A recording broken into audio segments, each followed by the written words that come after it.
ஸ்டாஷ்ஃபின் வணிக கடன். ஃபின்ரோ டாஷ்போர்டில் இருந்து ஒரு தயாரிப்புக்கு விண்ணப்பிப்பது எப்படி? கொடுக்கப்பட்ட நற்சான்றிதழ்கள் மூலம் உள்நுழைக. இப்போது ஃபின்ரோ இன் டாஷ்போர்டில் இருந்து பொருட்கள் பொத்தானை கிளிக் செய்யவும். கடன் அட்டை மற்றும் முதலீடு போன்ற பல்வேறு தயாரிப்புகளை நீங்கள் பார்க்கலாம். கடன் விருப்பத்தை கிளிக் செய்யவும். தொழில் கடன் விருப்பத்தை கிளிக் செய்யவும்.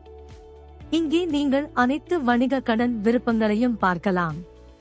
இப்போது ஸ்டாஷ்ஃபின் வணிக கடனுக்கு சென்று விண்ணப்பிக்கும் பொத்தானை கிளிக் செய்யவும். முழு பெயர், மின்னஞ்சல் ஐடி, தொலைபேசி எண் போன்ற வாடிக்கையாளர் விவரங்களை உள்ளிடவும். அடுத்து என்பதை கிளிக் செய்யவும். இப்போது முதல் பெயர், நடுப்பெயர், கடைசி பெயர், பாலினம், பிறந்த தேதி, தொலைபேசி எண் போன்ற வேறு சில விவரங்களை உள்ளிடவும். அனைத்து விவரங்களையும் பூர்த்தி செய்த பிறகு சமர்ப்பி பொத்தானை கிளிக் செய்யவும். இப்போது விவரங்கள் வெற்றிகரமாக சமர்ப்பிக்கப்படும். API பதிவுகள். நீங்கள் இங்கிருந்து API பதிவுகளை பெறலாம்.